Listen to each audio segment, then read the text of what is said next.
month, 1978. First license, 1st of the 5th, 1978.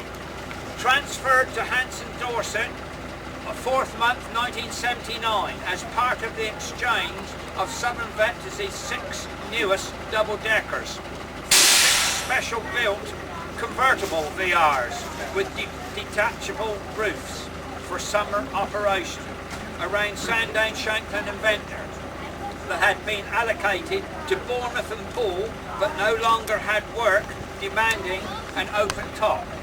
673 then went to Poole and ran for a time in NBC leaf green before repaint into the poppy red colours favoured by Hanson Dorset.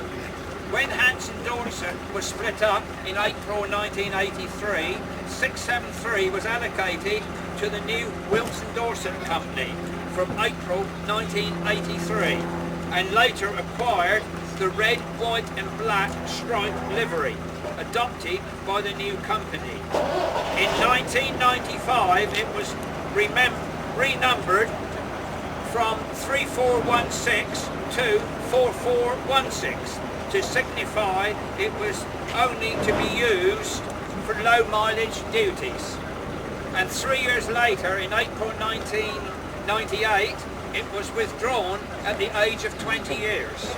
It could well have been departed then for the scrapyards to Barnsley, but Wilson Dorset had decided to undertake a complete refurnishment on many of its VRs to prolong their life. 673 was reinstated as a float vehicle to cover for the refurnishment, but within a year it was itself off to Southampton to be dealt with by Hampshire Body and Trim. Body rattles were reduced by the removal of sliding windows, dip-tap yellow, sorry, Richard can understand. Handrails. Handrails, yes. Shall I read it? Fitted with a wheat trim in grey moquette carried out. It returned to the associated Damery coaches fleet at Blandford, Sunrise Park in 1999 and has worked ever since on a network of deeply rural routes and school duties around Dorset. Ironically, it was the arrival of a batch of cascaded Southern Vectis Leyland Olympians that finally finished off the remaining VRs. Wilson Dorset have had the honour of being the last large fleet in the country to run the classic VR. At the age of 31, time moves on, it has returned to the island, having been generously donated to our museum by Go Safe Coast, the bus group that has owned Wilson Dorset since 2003. So we welcome Alex Carter, the MD, to perform the official donation of the bus to our museum. Thanks again. Very much thank you. It's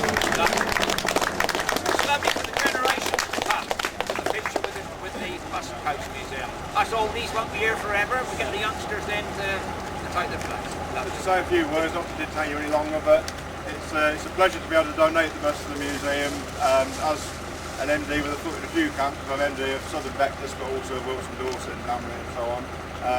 We had a request to see if we could donate one of the retiring VR open toppers that were much loved, and we weren't able to facilitate that request, which frankly they were worth a bit too much money than everyone else elsewhere, but I was keen to try and do something, and then it occurred to me when we were retiring the last of the VRs at Wilson Dorset and Damery, and this fine specimen of course started its life fairly briefly on the island.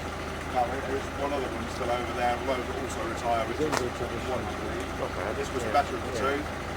So we were happy to donate to it. So we got there in the end. Very pleased to be here. It's my eternal shame. This is my first ever visit to the bus museum, which is dreadful, isn't it? I'm very impressed. I've become here a lot more, I'm sure. So thank you all very much for coming along. It's great to have a little drive out in it, quite nostalgic for me too. And we hope when the Isle of Wight Festival's on later this year, there will be at least one VR performing at that. Anybody wants to come have a ride on. Thank you all very much. Ladies and gentlemen, a big round of applause.